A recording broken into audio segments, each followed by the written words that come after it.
Well, happy Father's Day. I want to start with sharing a little story I heard. There was a father who was concerned about his son's future. And he decided that he was going to kind of set him up, see what he was going to be.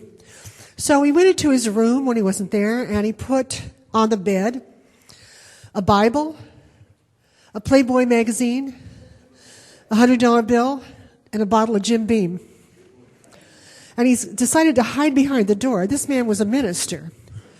And he was going to hide behind the door, and he said to himself, if he picks up the Bible, he'll be a preacher just like me. If he picks up the Playboy magazine, he'll be a woman chaser. If he picks up the $100 bill, he'll be a businessman. That's okay. But if he picks up the whiskey, he'll be a sot. He'll be a boozer. So he hid until his son came in. The son came in. He picked up the $100 bill, put it in his pocket, took a swig of the whiskey, picked up the Bible, and started to page through the Playboy magazine. The father said, "Oh my God, he's going to be a politician."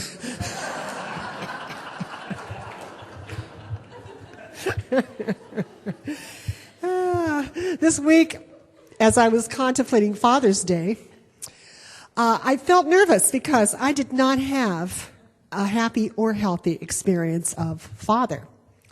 My real father disappeared at my age of 3 due to my mother's leaving him. And then my stepfather had a very difficult upbringing, had been in a motorcycle gang, had been in prison a number of times. He was cynical, hard, but he was madly in love with my mother, who was a great beauty. So he wanted to be her husband, but he did not want to be our father. He was critical and sarcastic and cold and indifferent and had a few behaviors that were questionable in a variety of ways. And his way of fathering deeply affected my brother and sister in very negative ways. It left us damaged and needy. So Father's Day had never been a happy day for me until I came into this teaching. When one is a child, the immediate family is all that you have. And if there is no positive and loving male around, the image of male gets stuck. It gets stored in the subconscious mind as a negative, and it affects all future relationships. At age 14, I underwent a conversion to Christianity, fundamentalist Christianity, and I substituted the Heavenly Father in my mind for my real experiences of father, for that negative male image, the loving Heavenly Father. Except that as I went on in fundamentalist Christianity, at least the brand that I was involved in, that Heavenly Father became judgmental, angry, fearsome, and destructive.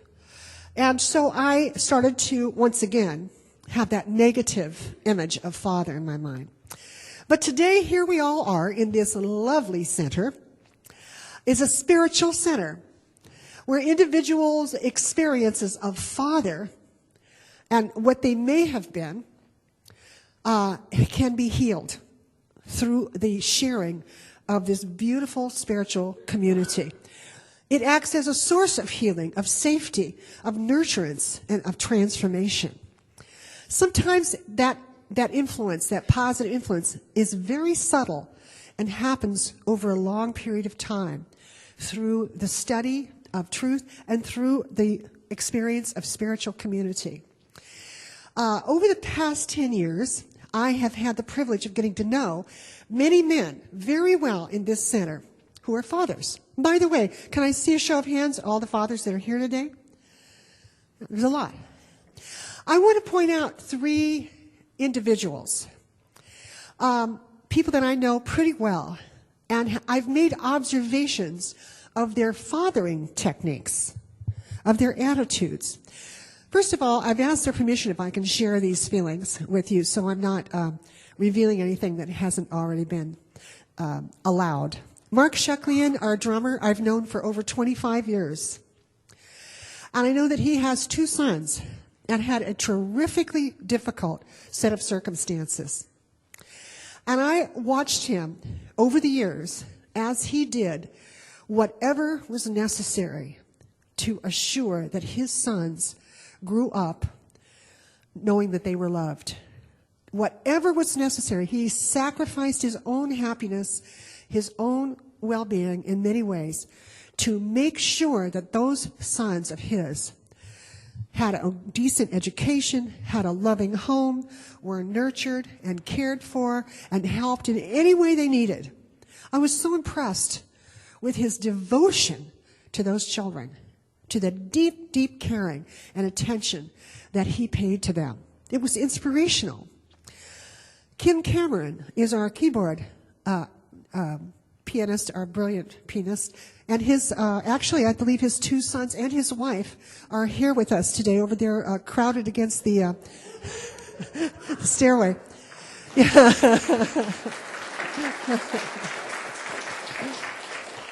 Now, I've known Kim both as our keyboard artist and as a human being for the last 9 years, and I've paid careful attention. He is so involved with his kids. You know, how many times has he stood up here and bragged about them? And told us what the latest sports victories, the latest academic achievements.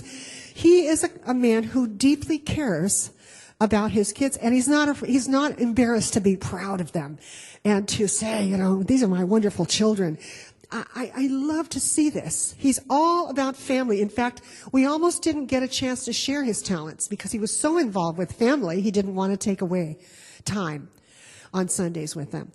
And so I've watched how loving he is, how involved he is, how encouraging and nurturing he is toward his children, how he involves them in his music, and invited one of his children to play on a concert they were doing when he was learning guitar. Then there's Fritz, our bass player. I've known Fritz for a really, really long time, almost as long as I've known Mark Sheklian. And I've had many conversations with him about his son. And there is this deep, heartfelt care that comes across. It's down in the gut. When he speaks about his child, it's with such love. It's with such concern. I mean, these are three fathers that I went, oh, that's how a father is supposed to be. That's a possibility that exists in the father. That caring, that nurturing, that self-sacrifice, that involvement, that interest. You know, wow, that's support. I watched my own son. Such a tender-hearted young man. He didn't have a warm, loving father. But he turned out to be so affectionate with his children, so playful with them. He gets down on the floor and plays games, and plays card games, and every kind of game, computer games, and is so determined that they're going to have the best education, that they're going to have the most nurturing environment.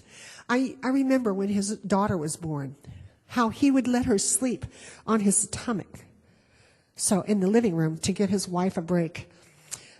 And he is such a he's such a little what do you call it? She's a daddy's girl, completely goo goo gaga about her daddy, and they have this super close, warm relationship.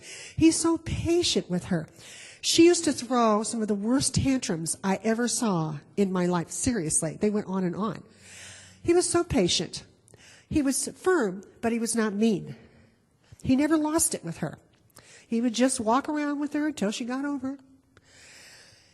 My brother, Casey, most of you haven't met him, he was a stay-at-home dad and started an international stay-at-home dads organization. And he was so fun. He was so supportive. He was so giving to his children. I never saw fathers like that until I came into this teaching. And as I was able to influence my son and other people, I began to see what fathering could be. And in preparation for this talk, I looked through this center's directory, and I found over 25 men who I know are fathers. Some were past members that have moved, but I included them, like James Moore, Jim Moore. Every one of them, without exception, every one of them, I contemplated them, and I've gotten a chance to know almost all of these fathers personally, individually, through either counseling or talking or being involved in a project. Every single one of them is deeply caring, loving, and a beautiful example of fatherhood. And I'm looking out across this auditorium. I'm talking about you. I'm talking about all of those fathers. I'm looking at, I don't see one guy who's a skunk. Not one. Isn't that fabulous? We are in a center that is filled with fabulous, loving, spiritually anchored men. And being exposed to them over time has healed me. Being exposed to you wonderful men, you wonderful fathers, you loving, spiritually anchored beings, you have healed my experience of father. How blessed I am.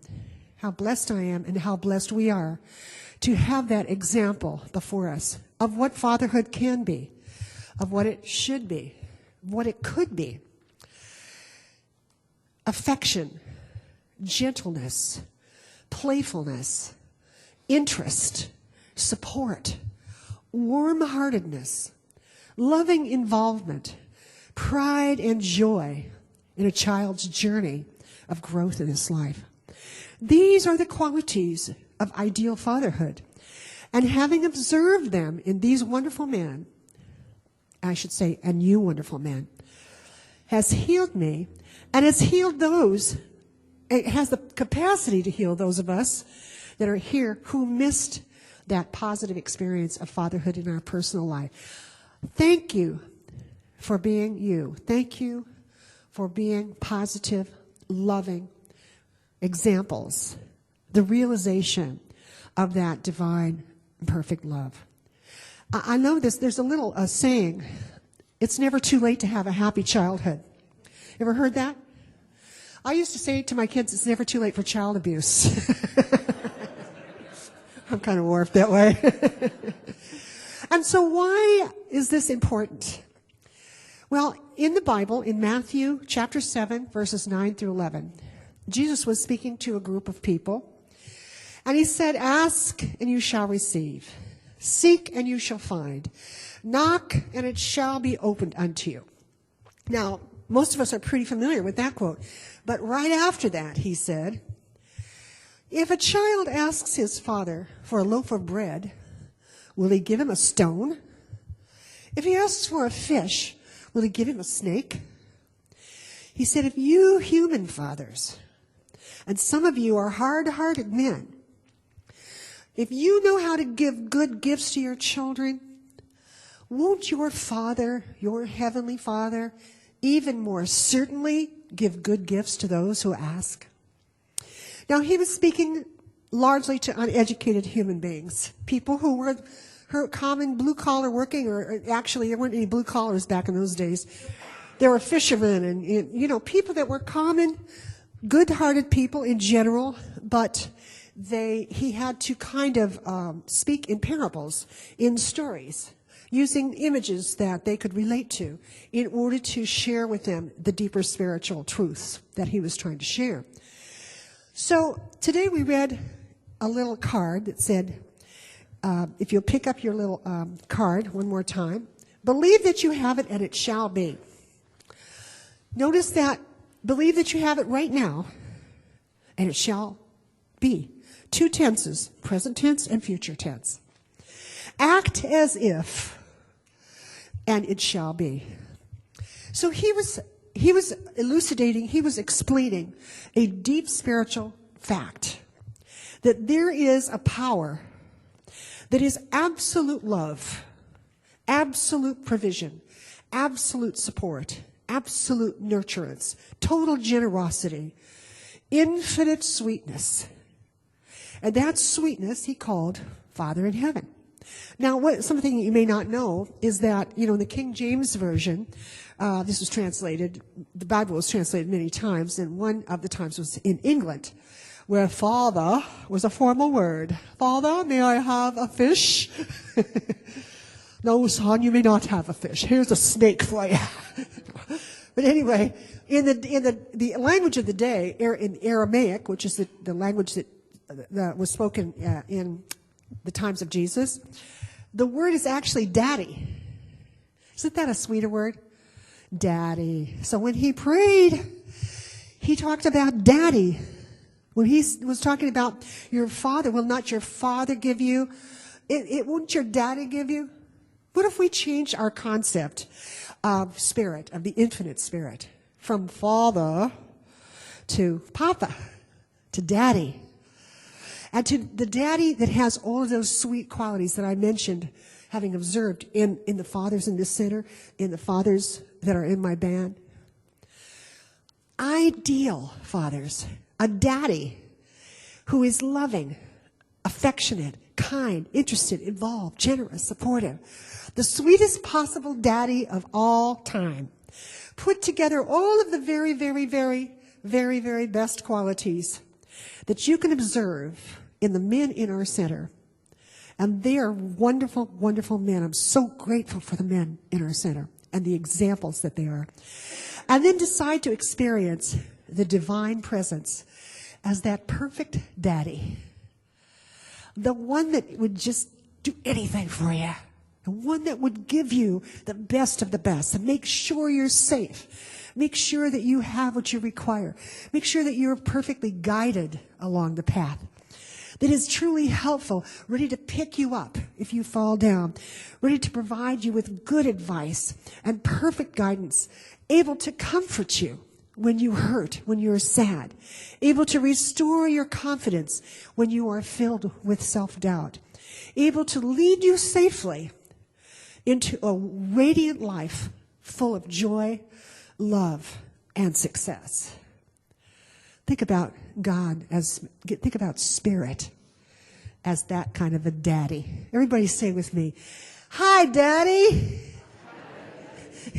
You know, I love to see my grandkids because as soon as my son gets home, they're like, "Daddy!" And they run over and grab him, and they're so happy to see him. Always happy to see him. It's not like, "Oh my God, let's hide in our bedroom." When I was a kid, that was our response to the arrival of Father. Let's get the heck out of Dodge, hide in our rooms. Not them.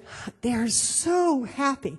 And if you can wake up every morning and address that infinite Spirit, "Father, forgive me, for I know I have sinned. Try not to strike me down with lightning today if I make any mistakes." No. "Hi, Daddy." Yeah. And knowing that you are loved and welcomed and supported and nurtured. Live as if you have immediate access to the most wonderful, fabulous daddy that you could ever possibly imagine. Put together all your ideal qualities. You know, Ernest Holmes said a wonderful thing. I sometimes like Ernest Holmes when he speaks in this most simplest possible way. He said, "Love points the way, and the law makes the way possible." This is the perfect daddy.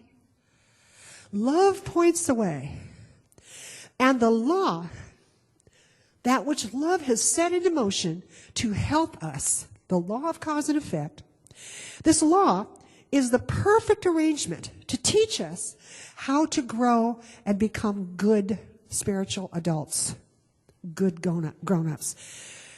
It's what you think about, you tend to become. And for a while, you'll mess up. You'll think about things that aren't so good, and you'll suffer the results of that. But eventually, it is there to help you and guide you into thinking better things. You can experiment with this law. Ask, and it shall be given unto you. Seek, and you will find. Knock, and it shall be opened unto you. This is a nice law. This is a very good law, don't you think? You don't want to hear a law like, "Ask, and I'm never giving it to you in a million years." You know, seek, and you'll be frustrated for the rest of your life. Knock, keep on knocking, just keep on knocking, and I'm not opening the door. That's not that kind of daddy we're talking about. We're talking about that infinite nurturing principle, that daddy principle, that wants you to be successful, that has provided absolutely everything necessary for your success, your joy, your love. So I repeat, it's never too late to have a happy childhood with the infinite loving Spirit as your all-powerful source. So just in closing, I'd like everybody to say, "Hi, Daddy." Come on. Let that be your attitude and your perception of that infinite Spirit as eternally loving, completely warm, somebody that would let you sleep on their stomach if you needed to. Thank you. And so it is.